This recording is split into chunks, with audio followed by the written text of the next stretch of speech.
Set. Ha. Oh. Handsome boy. Ha.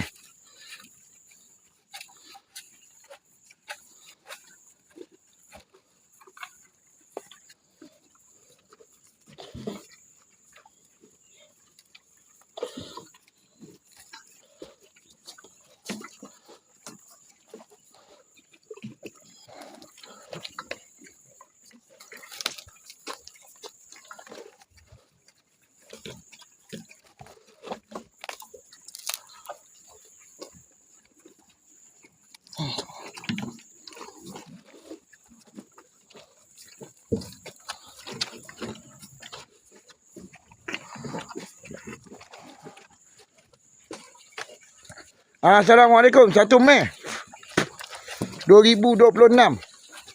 Bersamaan dengan 13 Zulkaidah 1447 Hijrah. Benda ni tak boleh diam dah. Benda ni kita dah hilang sabar dah dengan aktiviti Hamid Andani ni punya penceritaan ni. Dia selaku Tok Imam apa benda.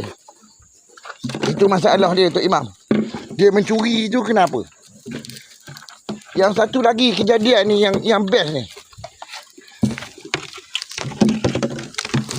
Bulan Mei ni, 1 Mei ni. Balik khusus daripada situ tengok pakaian baju dah tak ada dah. Anak bini dah tak ada dah dekat situ. Kita nak dia bagi penjelasan dekat mana kawan tu. Cerita apa pula dia ni sebenarnya? Dia nak buat cerita apa? Dia nak buat tajuk apa?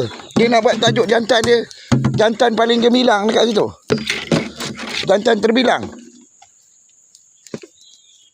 Ah.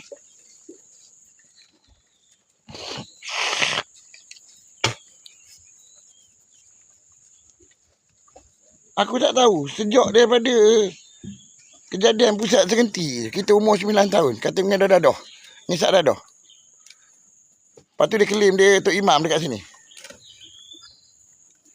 Lepas itu apa benda jadi hilang belaka.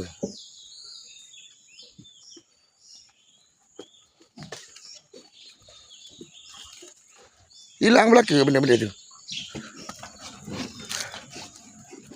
Kau tak support aku tadi? Kadang Nizam. Kalau kena aku sembelih kau hari ni. Tadi tahu.